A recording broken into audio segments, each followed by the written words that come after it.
Welcome back to the second segment of today's astro Gyan episode. इस segment में viewers आपकी emails का जवाब देते हैं और मैं हमेशा आपको याद दिलाता हूं, आप वैसे भी ईमेल्स भेजते हैं, बट अगर कोई ऐसा सोच रहा है कि मुझे नहीं पूछना, छोटा सा सवाल है, कोई सवाल छोटा नहीं होता। No question is a silly question, no question is a small question. When it comes to astrology, आपके बारे में या आपके घर में जो भी कोई हो जिसके बारे में जो भी कुछ पूछना चाहो, करियर, हेल्थ, एजुकेशन को लेके, बिना झिझक आप हमें ईमेल कर सकते हो astrogyaan@tvasiausa.com, या तो पंडित जी का भी कांटेक्ट कर सकते हो। पंडित जी, किसी पेरेंट्स जो है वो अपने बेटे को लेके काफ़ी चिंतित है, उन्होंने हमें ईमेल भेजा है, शो को पसंद करते हैं और उनको आपसे बहुत सारी आशाएं हैं कि आप उनको सही गाइडेंस दोगे। ठीक है, तो ये जो पेरेंट्स हैं, माँ बाप जो है अपने बेटे के बारे में पूछना चाहते हैं, जिसका नाम है वरुण। नाम है वरुण और डेट ऑफ बर्थ है November 22, 2000। टाइम क्या है? टाइम है 6:07 PM और जगह है अटलांटा, USA।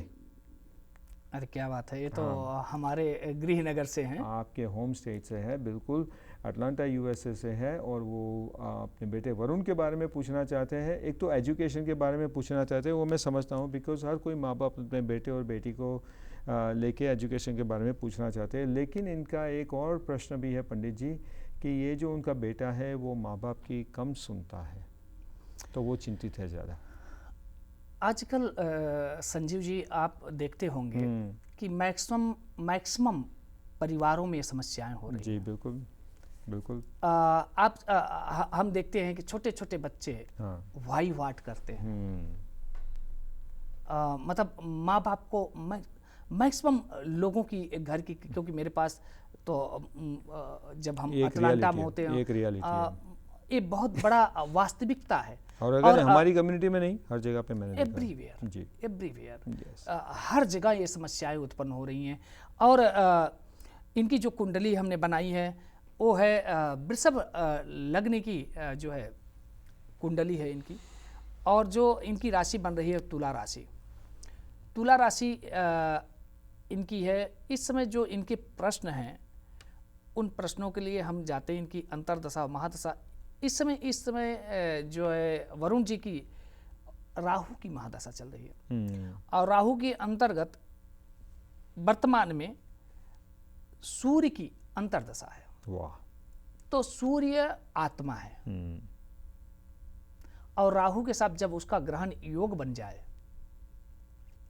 तो आत्मबल डाउन हो जाता है जी। इन्होंने एक प्रश्न और नहीं पूछा, थोड़ा सा इसके आत्मबल को, मॉरल वैल्यू को इनको संभाल के रखना होगा। नहीं तो ऐसे समय में व्यक्ति मनमानी तो बहुत करेगा, क्योंकि राहु जो है, राहु की जब पोजीशन ठीक ना हो, राहु की सही स्थान पे ना हो, तो ऐसे लोग मनमानी बहुत करते हैं और बुरे कर्मों में ज़्यादा लग जाते हैं जी। व्यसन में पड़ते हैं। जब राहु और सूर्य का योग बनता है तो व्यसन, मेरी इनके माता पिता से प्रार्थना है कि ऐसे समय में आपको अपने बच्चे का मॉरल वैल्यू बचाना है, आप मैक्सिमम टाइम उसके साथ बिताएं। वही तो पूछ रहे हैं आपसे कि कैसे किया जाए। बिल्कुल किया जाए, वो करने के लिए उपाय हम बताते हैं।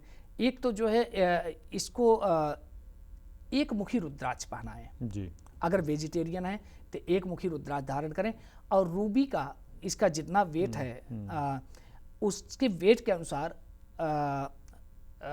गोमेद, रूबी नहीं गोमेद धारण कराएं।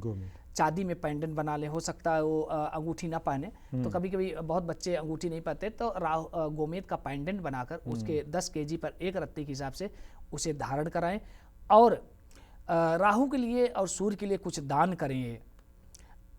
राहु के लिए नीला कपड़ा, 7 ग्रेन्स का पैकेट, तिल का तेल, चाकू किसी मंदिर में दान करें जी। और जो है सूर्य भगवान के लिए अर्घ, जैसे हमने पिछली बार बताया था कि अर्घ दें, और साथ ही लाल चीज़ों का किसी भी मंदिर में दान करें। लाल कपड़ा हो गया, गेहूं हो गया, ताम्रपात्र हो गया, गुड़ हो गया, लाल रंग के फूल हो गए, इन चीज़ों का आप मंदिर में दान करें। और अपने बच्चों को आपको ज़्यादा समय उसके साथ बिताना चाहिए, भगवान की कृपा होगी। और एक काम आप कर सकते हैं कि आप पंडित जी से, आपके पास में बल्कि तो हमारे अटलांटा में किसी दिन आप मंदिर में आ जाएं और हम आपको कुछ सुझाव देंगे मंत्रों का, कि नवग्रह का जाप अगर इसके लिए करवाया जाए तो महाकल्याणकारी होगा। भगवान की कृपा से इसके जीवन की सारी चीज़ें ठीक हो जाएंगी। बिल्कुल, और इसके लिए पंडित जी का कांटेक्ट आप कर सकते हो। और जो पंडित जी ने एक बात बोली गोमेद को लेके, तो मैं सबको बता दूं और स्पेशली इन पेरेंट्स को बता दूं कि गोमेद जो है वो है, उसका नाम है हेसोनाइट जेम्सस्टोन। हाँ, गार्नेट। हाँ, गार्नेट, हेसोनाइट। और ये भी कहते हैं ये स्पेसिफिकली राहु के लिए होता है ना। हाँ, राहु के लिए होता है। तो ये जेमस्टोन है वो, अगेन ज़्यादा जानकारी के आप पंडित जी का कांटेक्ट कर सकते हो। And let's hope that you found Pandit ji's suggestions very satisfactory and wish you all the best। और ये जो एज होती है बच्चों की, बेटा हो या बेटी हो, 17, 18, 19 साल, ये तो 18 साल का है, तो ये बहुत ही मतलब सेंसिटिव टाइम होता है बच्चों के लिए भी, पेरेंट्स के लिए भी। बिल्कुल जी, किशोरावस्था जो है हाँ। यही समय है कि व्यक्ति जिस दिशा में जाएगा उसी में आगे बढ़ता चला जाएगा।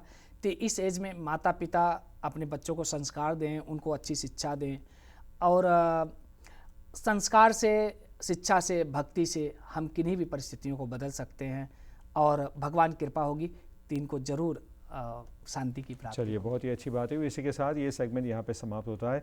एंड व्यूअर्स, मैं फिर से याद दिला दूँ कि any astrology related question, you know where to send us an email, astrogyan@tvasiausa.com।